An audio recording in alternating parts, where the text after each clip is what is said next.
ആകാശവാണി. നമസ്കാരം. വാർത്തകൾ വായിക്കുന്നത് കരോൾ ത്രേസ്യാമ്മ അബ്രഹാം.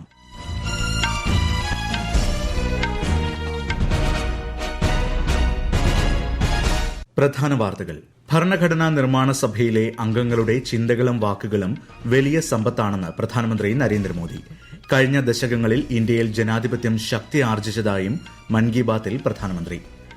രാജ്യത്ത് സ്റ്റാർട്ടപ്പുകൾ നൽകുന്ന പുതിയ അവസരങ്ങൾ യുവാക്കൾ പ്രയോജനപ്പെടുത്തണമെന്നും പ്രധാനമന്ത്രി.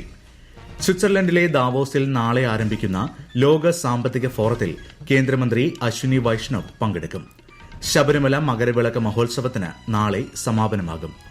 അമേരിക്കയുടെ പുതിയ പ്രസിഡന്റായി ഡൊണാൾഡ് ട്രംപ് നാളെ സത്യപ്രതിജ്ഞ ചെയ്യും. അണ്ടർ 19 വനിതാ ട്വന്റി ലോകകപ്പ് ആദ്യ മത്സരത്തിൽ വെസ്റ്റ് ഇൻഡീസിനെതിരെ ടോസ് നേടിയ ഇന്ത്യ ഫീൽഡിംഗ് തെരഞ്ഞെടുത്തു.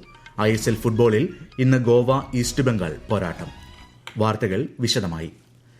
ഭരണഘടനാ അസംബ്ലിയിലെ അംഗങ്ങളുടെ ചിന്തകളും വാക്കുകളും വലിയ സമ്പത്താണെന്ന് പ്രധാനമന്ത്രി നരേന്ദ്രമോദി. പ്രതിമാസ റേഡിയോ പരിപാടിയായ മൻ കി ബാത്തിന്റെ 118ാം പതിപ്പിൽ സംസാരിക്കുകയായിരുന്നു അദ്ദേഹം. അടുത്ത ഞായറാഴ്ച റിപ്പബ്ലിക് ദിനമായതിനാൽ പതിവ് പോലെ അവസാന ഞായറാഴ്ചയല്ല, നേരത്തെയാണ് മൻ കി ബാത് പ്രക്ഷേപണം ചെയ്യുന്നതെന്ന് പ്രധാനമന്ത്രി പറഞ്ഞു. ബാബാ സാഹിബ് അംബേദ്കർ, ഡോക്ടർ രാജേന്ദ്ര പ്രസാദ്, ഡോക്ടർ ശ്യാമപ്രസാദ് മുഖർജി തുടങ്ങിയവർ ഭരണഘടനാ നിർമ്മാണ സഭയിൽ നടത്തിയ ചില പ്രസംഗങ്ങൾ പ്രധാനമന്ത്രി അനുസ്മരിച്ചു. അവയുടെ പ്രസക്ത ഭാഗങ്ങൾ മൻ കി ബാത്തിൽ പ്രക്ഷേപണം ചെയ്തു. തിരഞ്ഞെടുപ്പ് കമ്മീഷനും ജനാധിപത്യത്തിലുള്ള ജനങ്ങളുടെ പങ്കാളിത്തത്തിനും ഭരണഘടനയിൽ പ്രധാനപ്പെട്ട സ്ഥാനം നൽകിയിട്ടുണ്ടെന്ന് ജനുവരി 25 ദേശീയ വോട്ടർ ദിനമാണെന്ന് ചൂണ്ടിക്കാട്ടവേ പ്രധാനമന്ത്രി പറഞ്ഞു. हमारे संविधान निर्माताओं ने संविधान में हमारे चुनाव आयोग को लोकतंत्र में लोगों की भागीदारी को बहुत बड़ा स्थान दिया है. देश में जब 1951-52 में पहली बार चुनाव हुए तो कुछ लोगों को संशय था कि क्या देश का लोकतंत्र जीवित रहेगा, लेकिन हमारे लोकतंत्र ने सारी आशंकाओं को गलत साबित किया. आखिर भारत मदर ऑफ डेमोक्रेसी है. बीते दशकों में भी देश का लोकतंत्र सशक्त हुआ है, समृद्ध हुआ है. കഴിഞ്ഞ ദശകങ്ങളിൽ രാജ്യത്തിന്റെ ജനാധിപത്യം ശക്തിപ്പെടുകയും അഭിവൃദ്ധി പ്രാപിക്കുകയും ചെയ്തു. വോട്ടവകാശം പരമാവധി വിനിയോഗിക്കാനും രാജ്യത്തിന്റെ ജനാധിപത്യ പ്രക്രിയയുടെ ഭാഗമാകാനും ജനങ്ങളോട് പ്രധാനമന്ത്രി ആഹ്വാനം ചെയ്തു. വികസനത്തിന്റെ പാതയിൽ മുന്നേറുന്നതിനൊപ്പം പൈതൃകം സംരക്ഷിക്കുകയും അതിൽ നിന്ന് പ്രചോദനം ഉൾക്കൊണ്ട് മുന്നോട്ട് പോവുകയും വേണമെന്നും പ്രധാനമന്ത്രി പറഞ്ഞു. സമത്വത്തിന്റെയും ഐക്യത്തിന്റെയും അസാധാരണമായ സംഗമമാണ് പ്രയാഗ്രാജിൽ ആരംഭിച്ച മഹാകുംഭമേളയെന്ന് അദ്ദേഹം പറഞ്ഞു. ഈ വർഷം വിശേഷ ദിനമായ ജനുവരി 11 ലക്ഷക്കണക്കിന് ഭക്തർ അയോധ്യയിൽ രാംലല്ലയെ ദർശിച്ചുവെന്നും പ്രധാനമന്ത്രി ചൂണ്ടിക്കാട്ടി. ബഹിരാകാശ മേഖലയിൽ ഈ വർഷം തുടക്കത്തിൽ തന്നെ രാജ്യം കൈവരിച്ച നേട്ടങ്ങൾ പ്രധാനമന്ത്രി പങ്കുവച്ചു. ബംഗളൂരു ആസ്ഥാനമായുള്ള സ്റ്റാർട്ടപ്പായ പിക്സൽ രാജ്യത്തെ ആദ്യത്തെ സ്വകാര്യ സാറ്റലൈറ്റ് കോൺസ്റ്റലേഷനായ ഫയർഫ്ലൈ വിജയകരമായി വിക്ഷേപിച്ചു. സുപ്രധാന സാങ്കേതിക വിദ്യയായ സ്പേസ് ഡോക്കിംഗിൽ വിജയം കൈവരിക്കുന്ന 4ാമത്തെ രാജ്യമായി ഇന്ത്യ മാറി. ബഹിരാകാശത്ത് പയറുവർഗ്ഗ വിത്തുകൾ മുളപ്പിക്കുന്ന പരീക്ഷണത്തിന്റെ വിജയവും ശ്രീ മോദി മൻ കി ബാത്തിൽ പരാമർശിച്ചു. ചുറ്റുമുള്ള മൃഗങ്ങളോടും പക്ഷികളോടും സ്നേഹം പുലർത്തി ജീവിക്കാനാണ് നമ്മുടെ സംസ്കാരവും പൈതൃകവും പഠിപ്പിക്കുന്നതെന്ന് പ്രധാനമന്ത്രി പറഞ്ഞു. കഴിഞ്ഞ 2 മാസത്തിനിടെ രാജ്യത്ത് 2 പുതിയ കടുവ സംരക്ഷണ കേന്ദ്രങ്ങൾ കൂടി രൂപീകരിക്കപ്പെട്ടതിൽ അദ്ദേഹം സന്തോഷം പങ്കുവച്ചു. സ്വാമി വിവേകാനന്ദന്റെ ജന്മവാർഷിക ദിനത്തിൽ വികസിത് ഭാരത് യുവ നേതൃ സംഗമത്തിൽ പങ്കെടുത്തത് ശ്രീ മോദി അനുസ്മരിച്ചു. സ്റ്റാർട്ടപ്പ് ഇന്ത്യ പദ്ധതി 9 വർഷം പൂർത്തിയാക്കിയെന്ന് ശ്രീ മോദി ചൂണ്ടിക്കാട്ടി. സ്റ്റാർട്ടപ്പ് സംസ്കാരം ഇന്ന് വലിയ നഗരങ്ങളിൽ മാത്രം ഒതുങ്ങുന്നതല്ല. ചെറുപട്ടണങ്ങളിലെ പകുതിയിലധികം സ്റ്റാർട്ടപ്പുകളും നയിക്കുന്നത് പെൺകുട്ടികളാണ്.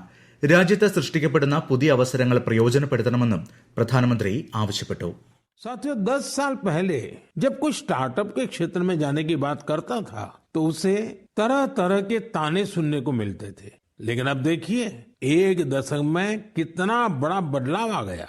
आप भी भारत में बन रहे नए अवसरों का भरपूर लाभ उठाएं. अगर आप खुद पर विश्वास रखेंगे तो आपके सपनों को भी नई उड़ान मिलेगी. രാജ്യത്തിന്റെ വിദൂര പ്രദേശങ്ങളിൽ പോലുമുള്ള നല്ല പ്രവൃത്തികളും കർത്തവ്യബോധത്തോടെയുള്ള പരിശ്രമങ്ങളും പ്രകടിപ്പിക്കുന്നതിനുള്ള മികച്ച വേദിയാണ് മൻ കി ബാത്ത് എന്ന് പ്രധാനമന്ത്രി അഭിപ്രായപ്പെട്ടു.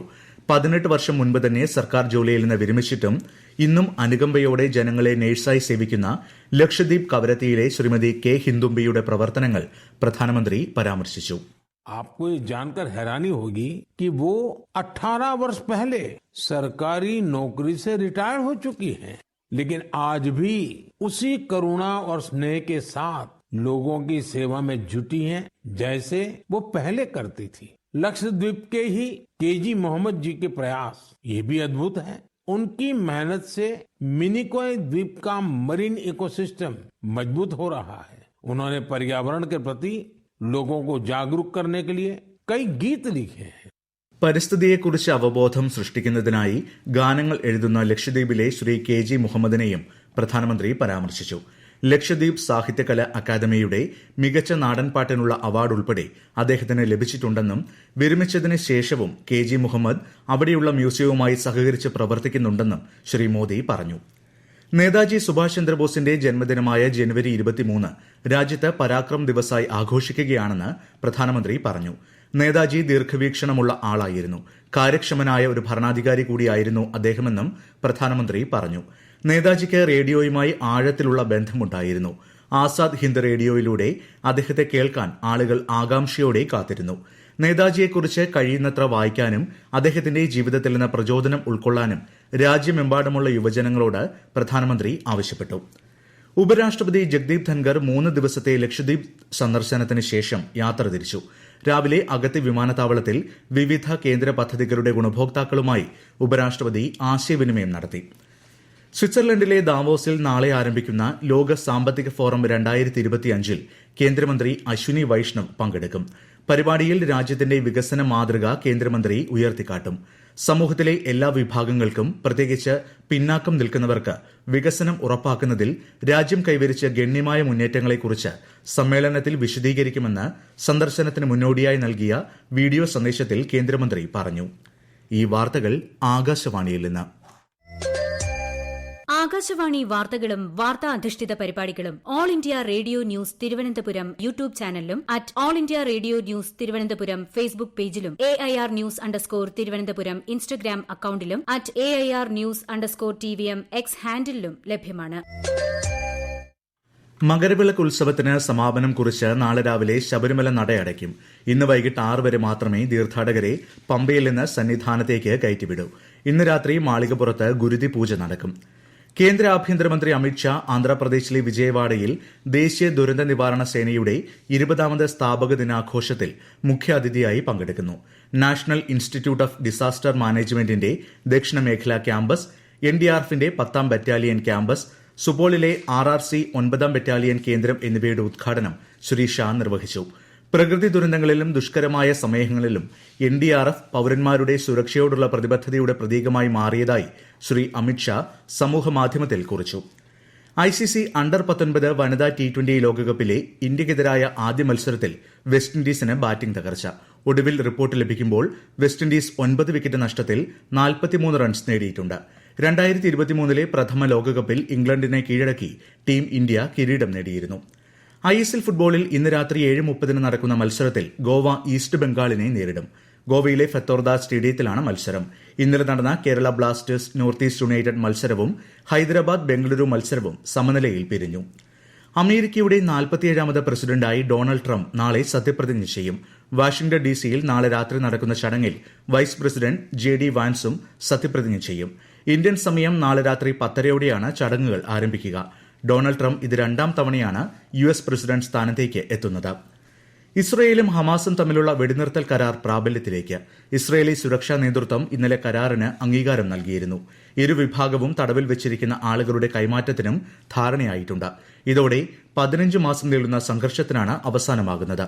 എന്നാൽ വെടിനിർത്തൽ കരാർ താൽക്കാലികം മാത്രമാണെന്നും ഗസയിലെ പോരാട്ടം തുടരാനുള്ള എല്ലാ അവകാശവും തങ്ങൾക്കുണ്ടെന്നും ഇസ്രയേലി പ്രധാനമന്ത്രി ബെഞ്ചമിൻ നെതന്യാഹു വ്യക്തമാക്കിയിട്ടുണ്ട്. പ്രധാന വാർത്തകൾ വീണ്ടും. ഭരണഘടനാ നിർമ്മാണ സഭയിലെ അംഗങ്ങളുടെ ചിന്തകളും വാക്കുകളും വലിയ സമ്പത്താണെന്ന് പ്രധാനമന്ത്രി നരേന്ദ്രമോദി. കഴിഞ്ഞ ദശകങ്ങളിൽ ഇന്ത്യയിൽ ജനാധിപത്യം ശക്തി ആർജിച്ചതായും മൻ കി ബാത്തിൽ പ്രധാനമന്ത്രി. രാജ്യത്ത് സ്റ്റാർട്ടപ്പുകൾ നൽകുന്ന പുതിയ അവസരങ്ങൾ യുവാക്കൾ പ്രയോജനപ്പെടുത്തണമെന്ന് പ്രധാനമന്ത്രി. സ്വിറ്റ്സർലൻഡിലെ ദാവോസിൽ നാളെ ആരംഭിക്കുന്ന ലോക സാമ്പത്തിക ഫോറത്തിൽ കേന്ദ്രമന്ത്രി അശ്വിനി വൈഷ്ണവ് പങ്കെടുക്കും. ശബരിമല മകരവിളക്ക് മഹോത്സവത്തിന് നാളെ സമാപനമാകും. അമേരിക്കയുടെ പുതിയ പ്രസിഡന്റായി ഡൊണാൾഡ് ട്രംപ് നാളെ സത്യപ്രതിജ്ഞ ചെയ്യും. അണ്ടർ 19 വനിതാ ട്വന്റി ലോകകപ്പിലെ ഇന്ത്യക്കെതിരായ ആദ്യ മത്സരത്തിൽ വെസ്റ്റ് ഇൻഡീസിന് ബാറ്റിംഗ് തകർച്ച. ISL ഫുട്ബോളിൽ ഇന്ന് ഗോവ ഈസ്റ്റ് ബംഗാൾ പോരാട്ടം. വാർത്തകൾ കഴിഞ്ഞു. അടുത്ത വാർത്താ പ്രക്ഷേപണം വൈകിട്ട് 6:30.